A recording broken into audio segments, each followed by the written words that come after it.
I think no matter what you're doing. With nonprofit, it's not that different than for-profit. You still have a model. It's still a business. It's just at this point, your supporters are different. Why they support you is different. They support us because we're mission oriented. We're not simply about, let's fund this innovation. Let's fund the innovation because if we don't, it's going to impact public health.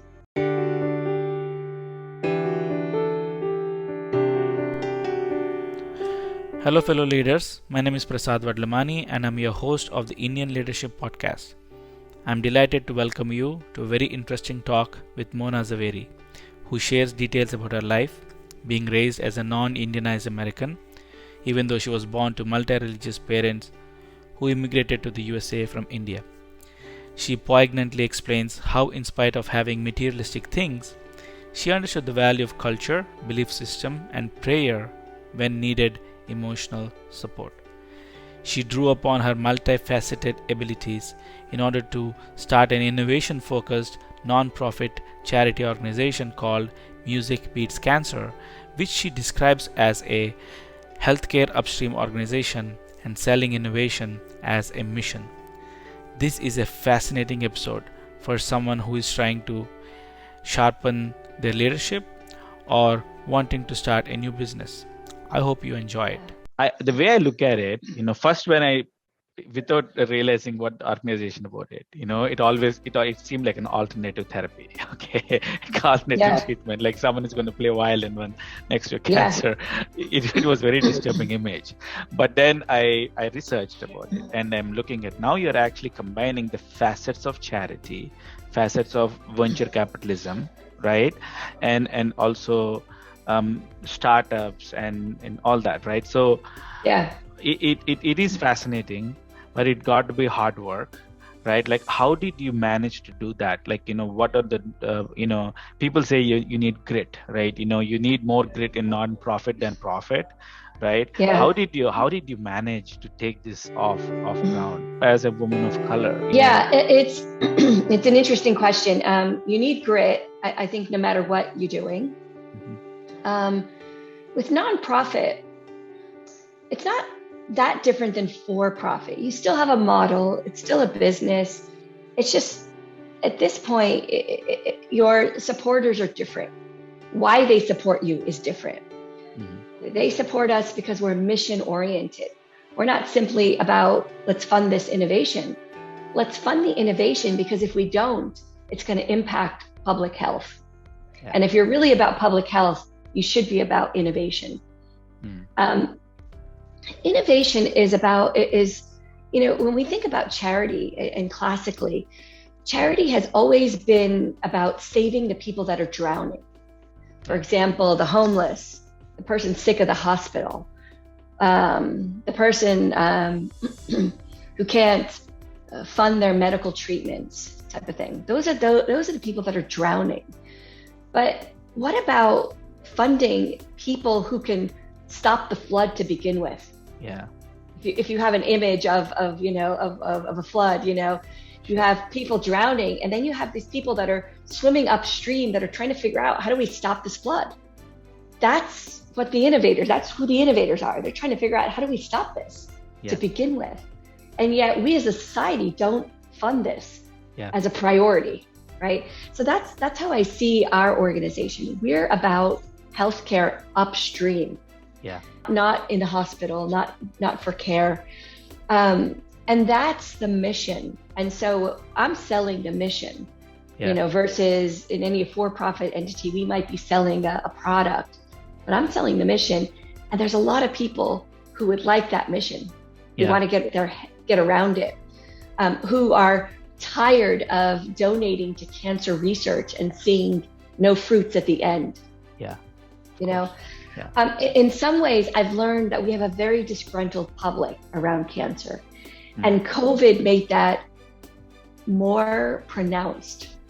In that all the problems in COVID, we've been experiencing in cancer, the inequities, the inability for people to get their hands-on treatments and so forth. The vast variety of cancers and the outcomes. Yeah. That cancer is one disease, it's hundreds. Right. And people can experience it differently. And the fact of the matter is cancer still kills more people than COVID. Yeah, that's true. In the United States, we lost 500,000 people to COVID. But every year we're losing 600,000 people to cancer. Right. Not just last year, but every year. Every year, yeah. Every year and counting. Yep. Meaning like in a few years it'll be 700 and 800,000. It's a huge loss of life and debilitation to people. And I think there's not a single person on the planet that doesn't know somebody that has suffered. So I would say a lot of people who can get behind this mission. Okay, that's good to know. Do you get any help from our Indian community? Are you tapped into it now, or are there any? We don't get any help from really anybody in particular. So and for, I don't want to say for good reasons, but for logical reasons, because we are an organization that is completely different and fits into no box. Mm-hmm. We're crowd platform. Okay, that's weird for for a charity. Sure. We're like a Kickstarter, but in our case, for innovators, not for researchers. So what we're doing is we're supporting for-profit entrepreneurial entities. Charities don't do that. Right. They support hospitals. They support. So all of these things, we are bringing on music talents that are not celebrities. So we've combined odd stakeholders. Yeah. like the independent artists, who don't normally align with charities, the entrepreneurs that are biotech that are never supported by charities, almost never. A crowd platform that can now donate directly to the biotech of their choice. That never happens. Mm-hmm. We're just such an odd concoction, yet a badly needed one, and a one that sort of is a refreshing one to business as usual. So as you know, charity wasn't started for the masses. It was started for the rich, for the rich to park their money. Yeah. Charity has always been a top-down solution to the problems, in some cases, that the rich created, right? Homelessness, one could say. So this charity was a way to feel good, for the rich to feel good, to park their money and to be part of rubbing shoulders around the prestige and looking good. Right. We've appended that. That's not what we are. Mm-hmm. We're for the people. We're by the people, for the people in the truest sense. Yeah. And therefore, to get a big entity behind us is hard. It's confusing to them. It doesn't buy the rich prestige. We're so far out of the box for any granting entity to support. So therefore, we find ourselves creating our own fundraising models and having to find fundraising models that work. Yep. And that depend on no one, but just work because they work for the people. Yeah, I mean, this is not really bringing a bunch of misfits together. You're bringing the people who are missing into the picture, right? They should be part of the equation. You're just bringing them. You're connecting the pieces, completing the equation, basically. Yeah. Right. Yeah. That's really great. Crowdfunding. It is. People talk about crowdfunding now, but you started this 16, 17 years ago. I started it in 2014, actually. 2014, and at that point, people weren't using the word crowd anything. No, but we did have crowd models. We had Airbnb. We had Kickstarter. We had Uber. I mean, they were starting to become bigger. And in time, the idea that people could have transparent ways of interacting with each other started to take place. But with biotech, normally crowdfunding alludes to investor crowdfunding. But in our case, it's charitable crowdfunding. We're offering a way for biotech to raise charitable funds, non-dilutive funds through the crowd. And at the same time, we're allowing the crowd to pick what solutions they care about. Because normally, the people, the public support charities, and they don't know where their dollar goes. I think the public has become disgruntled around that. Where does our dollar go? We have a new public that demands transparency. So I would say over time, our charity is falling more and more in favor to what people care about, which is choice and directing their dollar. And what I found in my sort of journey is that the people that don't have a lot of money are the most generous. Yeah.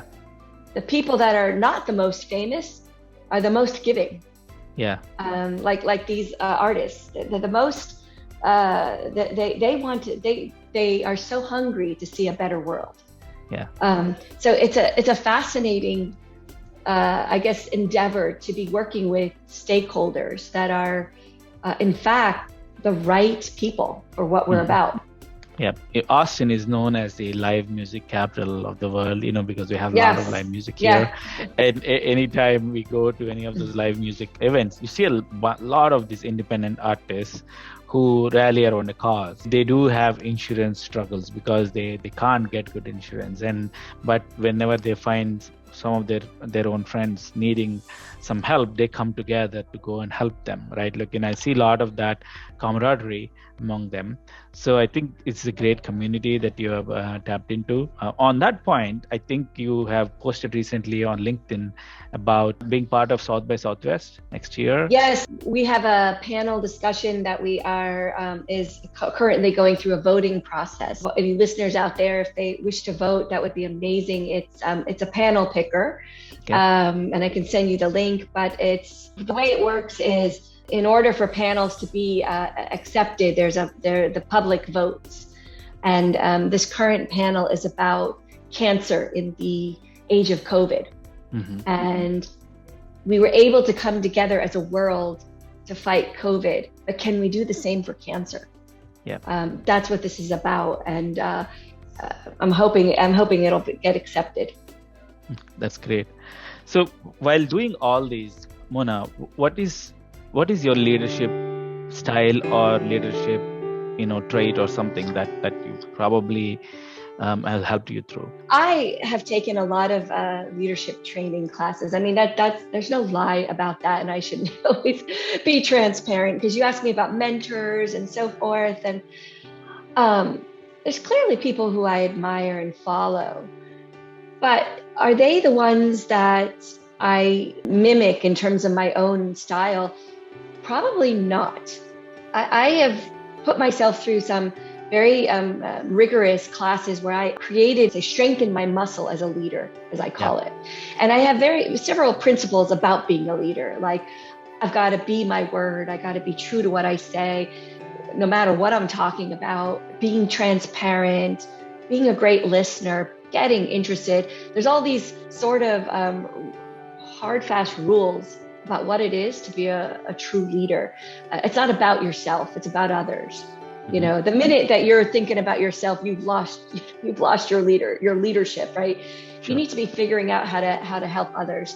All of those things, I think a lot of leaders talk about. Perhaps if I had a style, I would say I'm the style of a mother, because I am a mother, and I have a lens of a mother. I do see people as people I care for, like I care for my children. I do think it takes enormous patience for myself, patience with people on their journey. These are so many sort of soft skills, but they're so important. I guess to say, if you're not willing to grow in these skills, forget this kind of thing. Just do something else. It's really, that patience and that love, the unconditionality of a mother, that I go about my life in the world, if you know what I mean. Everybody's accepted. Everyone has value. It's my job to see that value. It's my job to bring out the value. I think it comes so naturally to me because I have kids. I guess that's the way I think about it. That's great. I think it's a great segue. Please tell us about your family, and how many kids you have. You're doing a lot of this groundbreaking and inspirational work. So what kind of support system that you have to help you go with it?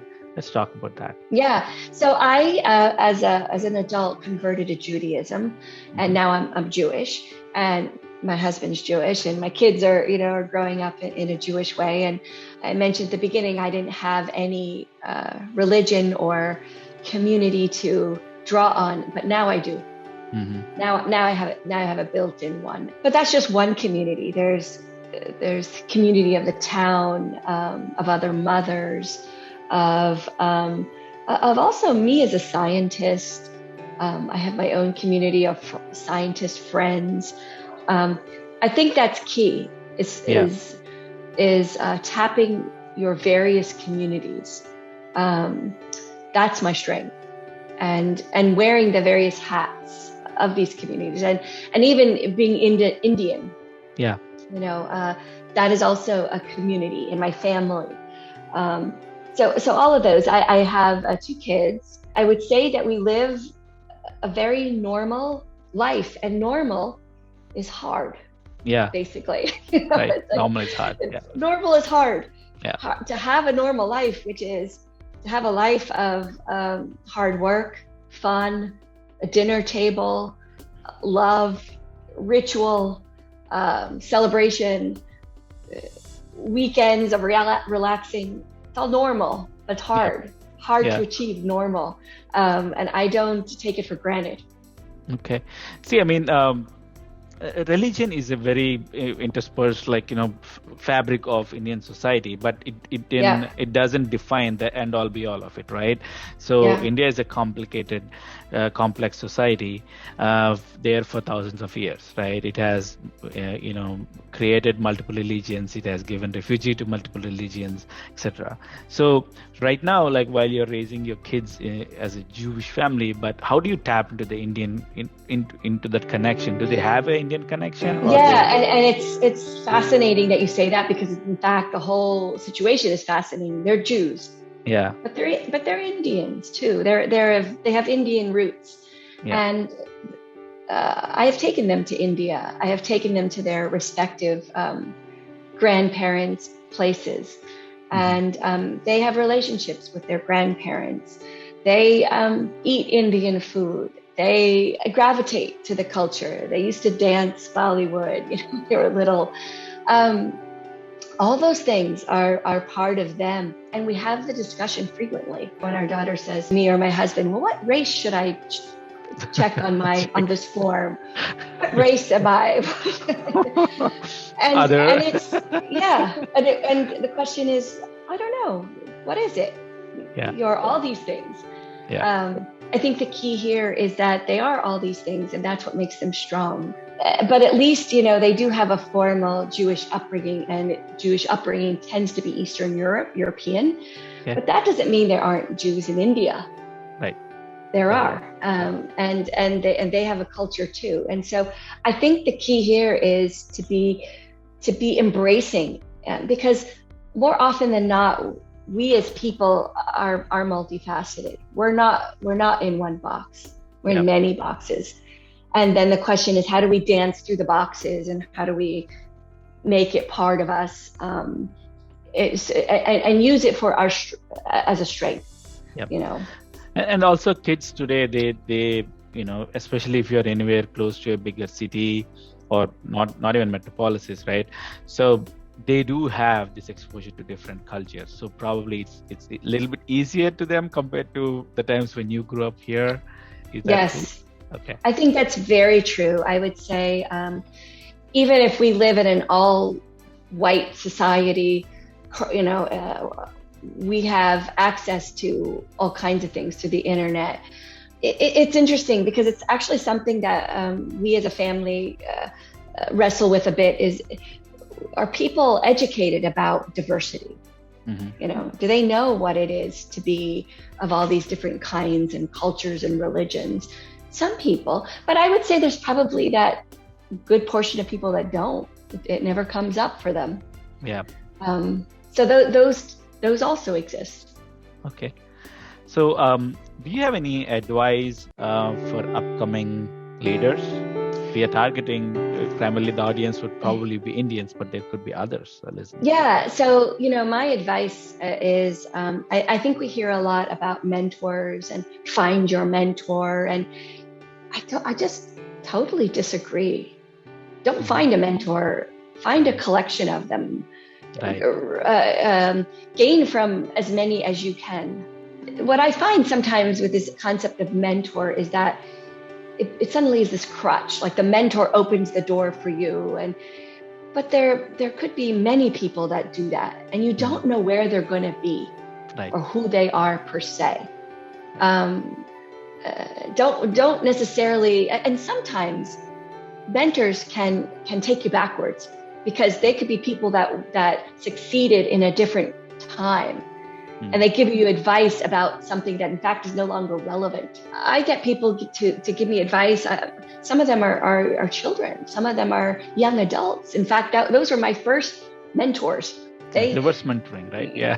Yeah. When I first started doing this crowdfunding platform, I remember I would go out and I would knock on the doors of the wealthy people, and nobody understood. Nobody would give me the time of day. And I remember feeling once dejected about this.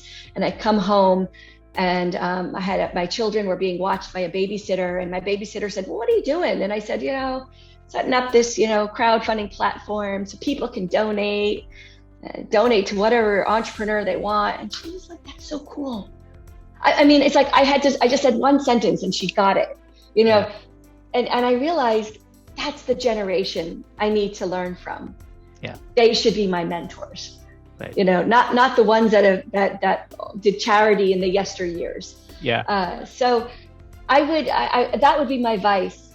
Beware of who you follow. Yeah, don't follow all of them.